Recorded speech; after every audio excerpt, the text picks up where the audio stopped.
नमस्कार. आज मी तुमच्यासमोर नवीन विषय घेऊन आलेलो आहे. समाजात हा विषय खूप महत्त्वाचा आहे आणि तो विषय आहे घटस्फोट.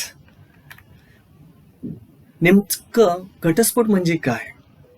हा घटस्फोटचे प्रकार काय आहेत? कोर्टातूनच घटस्फोट का घ्यावा याबद्दल मी आज माहिती सांगणार आहे. शिवाय घटस्फोट घेण्यासाठी कोणकोणत्या कागदपत्राची आवश्यकता आहे, घटस्फोट घेण्यासाठी न्यायालयात जाण्यासाठी कोणकोणत्या पायऱ्या आहेत, ह्या सुद्धा मी आज तुम्हाला यामध्ये सांगणार आहे.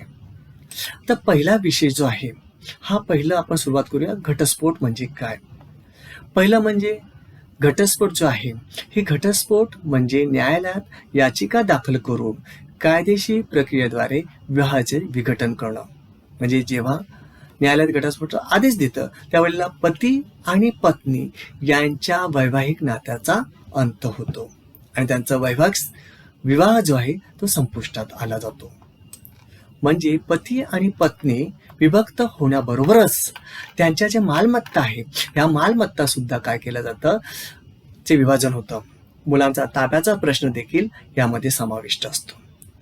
भारतीय घटस्फोट प्रक्रिया आहे, ह्या प्रक्रिया ज्या आहेत, जे कायदे आहेत, हे प्रत्येक धर्मानुसार बदलत असतात. जर आपण हिंदू कायदा जर बघितला तर हिंदू कायद्यामध्ये घटस्फोटाचे 2 प्रकार आहेत. पहिला जो प्रकार आहे तो आहे परस्पर मतभेद आणि दुसरा आहे वादग्रस्त ने होणारा घटस्फोट. मग सुरुवातीला आपण पाहूया परस्पर मतभेद ने होणारा घटस्फोट कसा असतो. हिंदू विवाह कायद्या अंतर्गत परस्पर घटस्फोट कलम 13(ब) द्वारे नियंत्रित केला जातो. नावाप्रमाणेच परस्पर घटस्फोटात दोन्ही पक्ष म्हणजे कोण, तर पती आणि पत्नी परस्पर सहमत होतात आणि शांततापूर्ण विभक्तीसाठी त्यांची संमती व्यक्त करतात. पती आणि पत्नीला पोटगी आणि मुलाच्या ताब्याशी संबंधित काही मुद्दे असल्यास ते आपल्याला आधीच निश्चित करावे लागतात. परस्पर घटस्फोट दाखल करण्यासाठी फक्त 2 आवश्यकता आहे. एक म्हणजे परस्पर संमती आणि किमान 1 वर्ष त्यांना वेगळं राहावं लागतं. हे आहे परस्पर घटस्फोट. दुसरा जो घटस्फोट आहे तो आहे वादग्रस्त घटस्फोट. म्हणजे जेव्हा जोडीदारांपैकी एकाने घटस्फोट घेतला तर त्याला वादग्रस्त घटस्फोट असं म्हणतात.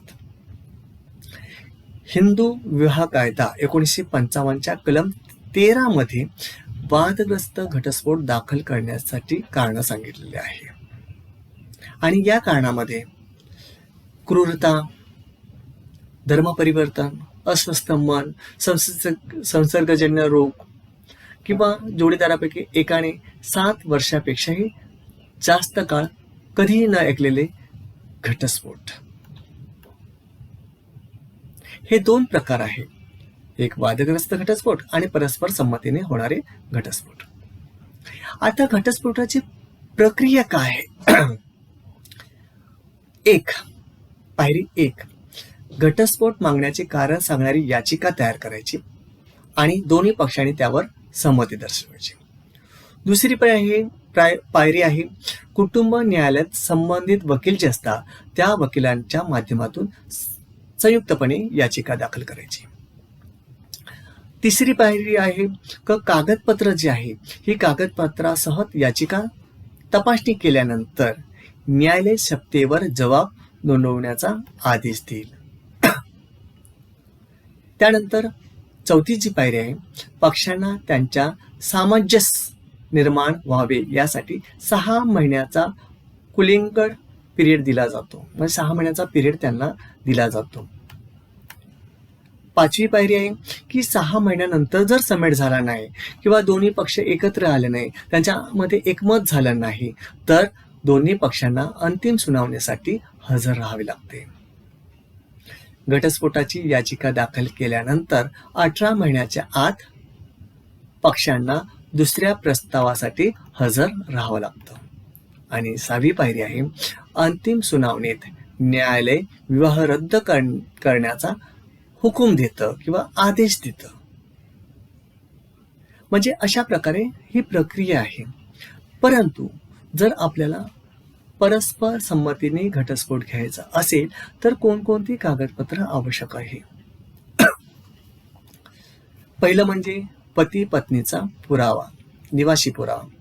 दुसरं विवाह प्रमाणपत्र. तिसरं नवरा आणि बायको यांचे फोटो. मध्यस्थी अयशस्वी झाली, मध्यस्थी जी असते म्हणजे त्यांना जो पिरियड दिलेला असतो त्यामध्ये अयशस्वी झाले किंवा त्याच्यामध्ये समेट होऊ शकला नाही तर त्याचा पुरावा. पती पत्नी एका वर्षापेक्षाही जास्त काळ वेगळे राहत असेल तो सिद्ध करणारा पुरावा. पती पत्नीच्या व्यवसायाची माहिती म्हणजे त्यांचं उत्पन्न काय आहे, त्यांचं आर्थिक विवरण काय आहे त्याबद्दलची माहिती. जोडपं जे आहे त्यांची कौटुंबिक माहिती म्हणजे त्यांची पार्श्वभूमी माहितीची माहिती. आणि जोडीदारांच्या मालकीच्या मालमत्तेचा आणि मालकी मालमत्ता आणि त्याचा तपशील सुद्धा द्यावा लागतो. त्याच्यानंतर वादग्रस्त घटस्फोटाची प्रक्रिया काय आहे?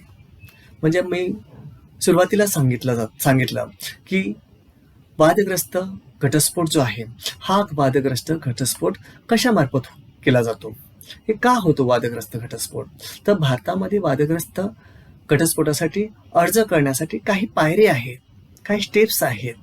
तर पहिली पायरी आहे घटस्फोट मागण्यामागे त्याची कारणं काय, त्याची तथ्य काय ती स्पष्ट नमूद करणारी याचिका तयार करायची. ही याचिका अधिकार क्षेत्र असलेल्या कौटुंबिक न्यायालयात प्रतिज्ञापत्र, वकालतनामा आणि प्रकरणाशी संबंधित कागदपत्रासह दाखल केली जाते. दुसरी जी पायरी आहे तर न्यायालयाची याचिका आपण दाखल करतो, त्याची छाननी केली जाते.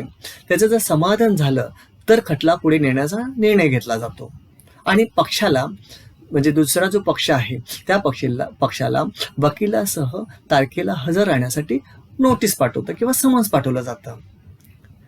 तिसरी पायरी आहे की या टप्प्यावर म्हणजे न्यायालय पक्षांना मध्यस्थीसाठी सुचवेल, ते मध्यस्थी झाली नाही, अयशस्वी झाली तर न्यायालय घटस्फोटाची कारवाई सुरू ठेवते.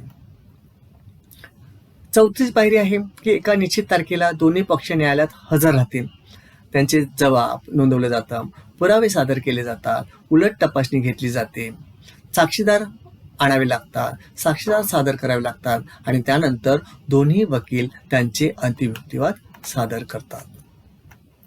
आणि शेवटी पाचवी पायरी आहे की न्यायालय एका निश्चित तारखेला निकाल देतो आणि घटस्फोटाचा हुकूम जाहीर करतो. आदेश झाल्यापासून म्हणजे आदेश जारी झाल्यापासून 3 महिन्याच्या आत दिलेल्या आदेशावर जर मला आदेश मान्य नसेल तर जो पीडित पक्ष आहे तो अपील करू शकतो.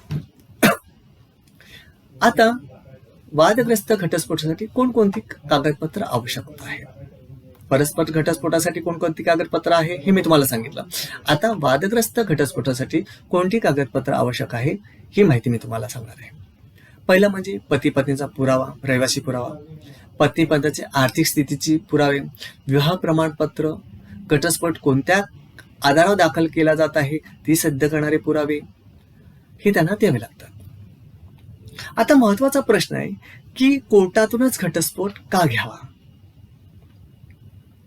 कारण त्याची अनेक कारणं आहेत. पहिलं म्हणजे कोर्टातून घटस्फोट घेतल्यामुळे कायदेशीर वैधता प्राप्त होते, म्हणजे लिगल व्हॅलिडिटी ज्याला आपण म्हणतो ती प्राप्त होते. भारतामध्ये विवाह आणि घटस्फोट हे कायद्यानेच नियंत्रण असतात. उदाहरणार्थ Hindu Marriage Act 1955, Special Marriage Act जो आहे तो 1954, मुस्लिम वुमन म्हणजे ज्याला आपण protection of rights on divorce act 1986 या कायद्यानुसारच आपल्याला कोर्टातून जो घटस्फोट घेतलेला आहे त्याची मान्यता असते. काही वेळेला काही लोक काय करतात तर घरगुती समेट किंवा पंचायतीने घेतलेला निर्णय किंवा फक्त एका कागदावर घेतलेला करार हे कायदेशीर घटस्फोट ठरत नाही, त्याला कायद्याने मान्यता नाही. दुसरा फायदा भविष्यातील होणाऱ्या अडचणी टाळण्यासाठी. कोर्टातून घटस्फोट घेतल्यानंतर का होऊ शकतं तर दोन्ही जे पक्ष आहेत म्हणजे दोघांनाही पुन्हा लग्न करण्याचा कायदेशीर अधिकार प्राप्त होतो.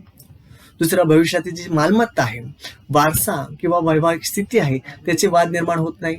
तिसरं, सरकारी जी कागदपत्र जी तयार केली जातात, उदाहरणार्थ आधार कार्ड, पासपोर्ट, बँक, विमा, ही जी स्थिती आहे ती बदलण्यासाठी आपल्याला हा घटस्फोटाचा वापर होऊ शकतो.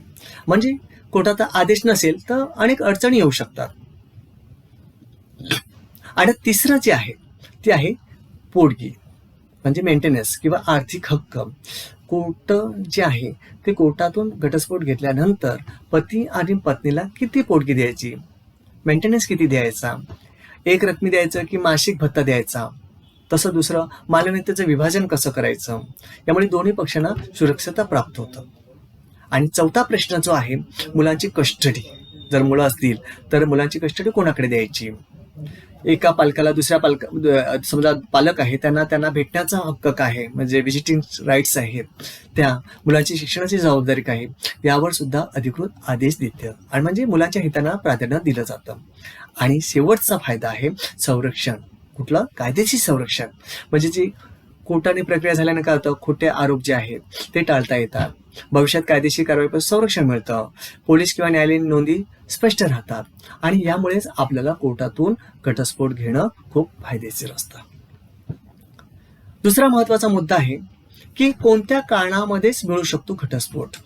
मी तुम्हाला मागेच सांगितलं की भारतात विशेषतः हिंदू विवाह कायदा 1955 नुसार शारीरिक किंवा मानसिक क्रूरता, व्यभिचार ज्याला म्हणजे फसवणूक म्हणतात ते, जोडीदाराने सोडचिठ्ठी देणं, धर्मांतर करणं, मनोरुग्णता किंवा एकमेकांशी जुळवून न घेणारे मतभेद असेल, या कारणासाठी आपल्याला परस्पर संमतीने किंवा गुन्हा दाखल करून सुद्धा आपल्याला घटस्फोट मिळू शकतात. आता आपण सविस्तर माहिती घेऊया की घटस्फोटासाठी प्रमुख कायदेशीर कारणं कोणती, कोणत्या कारणाने मिळू शकतो घटस्फोट. तर पहिला आहे शारीरिक किंवा मानसिक क्रूरता, म्हणजे जोडीदाराकडून होणारी हिंसा आहे, गैरवर्तन आहे किंवा मानसिक त्रास आहे, त्यासाठी आपल्याला घटस्फोट मिळू शकतो. व्यभिचार, अडल्टरी, लग्नानंतर जोडीदाराशिवाय किंवा दुसरे जोडीदार आहे त्याच्याशिवाय दुसरा जर व्यक्तीशी संबंध ठेवणं, शारीरिक संबंध ठेवणं, यासाठी सोडून देणं, डिझर्टेशन म्हणतात ज्याला, कोणती वैध कारण नसताना जोडीदाराने किंवा 2 वर्ष किंवा त्याहून अधिक काळ दूर राहणं, धर्मांतर केलं, जोडीदाराने हिंदू धर्म सोडून दुसऱ्या धर्मात प्रवेश केला, मानसिक आजार जो आहे, जोडीदार असाध्य मनोरुग्ण आहे असल्यास किंवा मानसिक स्थिरतेमुळे तो सोबत राहण्यास अशक्य असला. नंतरचं कारण आहे संसर्गीय आजार जर असेल, म्हणजे त्याला गंभीर आजार असेल, संसर्गीय लैंगिक आजार असेल तर जोडीदाराने संसार सोडून धार्मिक व्यवस्थेत प्रवेश करणं. आणि दुसरं म्हणजे 7 वर्ष जिवंत नसणं, म्हणजे जोडीदार सलग 7 वर्ष जिवंत असल्याचे कोणतेही एक कारण असेल किंवा 7 वर्ष नसेल, त्यावेळेला सुद्धा आपल्याला घटस्फोट मिळून घेऊ शकतो. आता आपण पाहणार आहोत एकतर्फी घटस्फोट कसा घ्यावा. हे जे आहे एकतर्फी घटस्फोट कसा घ्यायचा आणि परस्पर संमतीने घटस्फोट कसा घ्यायचा, ही जी प्रक्रिया आहे ही प्रक्रिया मी तुम्हाला पुढच्या भागात सांगणार आहे.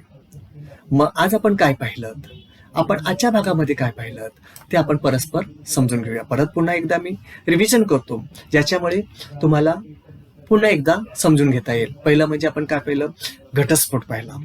घटस्फोट म्हणजे काय, घटस्फोट म्हणजे काय तर याचिका न्यायालयामध्ये दाखल करायचं आणि याचिकेद्वारे विवाहाचे विघटन होतं, म्हणजे पत्नीच्या आणि पत्नीचा वैवाहिक नात्याला अंत येतो, हे आपण पाहिलं. दुसरं आपण पाहिलं की हिंदू कायद्यानुसार घटस्फोटाचे किती प्रकार आहेत तर 2 आहेत. एक म्हणजे परस्पर मतभेद आणि दुसरा आहे वादग्रस्त घटस्फोट. नंतर आपण पाहिलं की घटस्फोटाची जी प्रक्रिया आहे, याचिका कशी तयार करायची, त्याच्यामध्ये कोणते मुद्दे असले पाहिजे, कुठे दाखल करायची, कोणकोणती कागदपत्र त्याच्याबरोबर सादर करायची, ही आपण पायऱ्या पाहिल्या, म्हणजे न्यायालयाच्या पायऱ्या पाहिल्या. त्याच्यानंतर आपण पाहिलं की परस्पर संमतीने घटस्फोट घेण्यासाठी कोणती कागदपत्र आवश्यक असतात ती आपण पाहिली. त्याच्यानंतर वादग्रस्त घटस्फोट पाहिला आणि वादग्रस्त घटस्फोट म्हणजे काय, त्याची वादग्रस्त घटस्फोटाची आपण कारणं पाहिलेली आहे, ती कारणं किंवा प्रक्रिया काय ती पाहिलेली आहे. त्याच्यानंतर न्यायालयातूनच घटस्फोट का घ्यावा, त्यासाठी का आपण न्यायालयातूनच घटस्फोट घेतलेला आहे, त्याची काय कारणं आहेत, काय फायदे आहेत ते मी तुम्हाला सांगितले. तसंच वादग्रस्त घटस्फोटासाठी कोणती कागदपत्र आवश्यक आहे ती मी तुम्हाला सांगितली. परस्पर घटस्फोट घेतल्याच्या नंतर किंवा एखाद्या ग्रामपंचायत घरगुती जो घटस्फोट आपण घेतला जातो त्यासाठी कोणत्याही प्रकारची मान्यता नसते, कायद्याने मान्यता असं कोर्टाने कोणाची मान्यता दिलेली नसते. फक्त Hindu Marriage Act 1955, Special Marriage act 1954, मुस्लिम कायदा जो आहे या कायद्यानुसारच फक्त कोर्टाने जो दिलेला निर्णय असतो घटस्फोट आहे त्यालाच फक्त मान्यता असते. आणि त्याच्यानंतर पुढच्या भागामध्ये आपण पाहणार आहोत की वादग्रस्त घटस्फोट आहे. हे वादग्रस्त घटस्फोटची कारणं काय आहेत, म्हणजे घटस्फोट कोणाला मिळू शकतो हे आपण पुढच्या याच्यामध्ये आपण पाहणार आहोत. तोपर्यंत नमस्कार, धन्यवाद.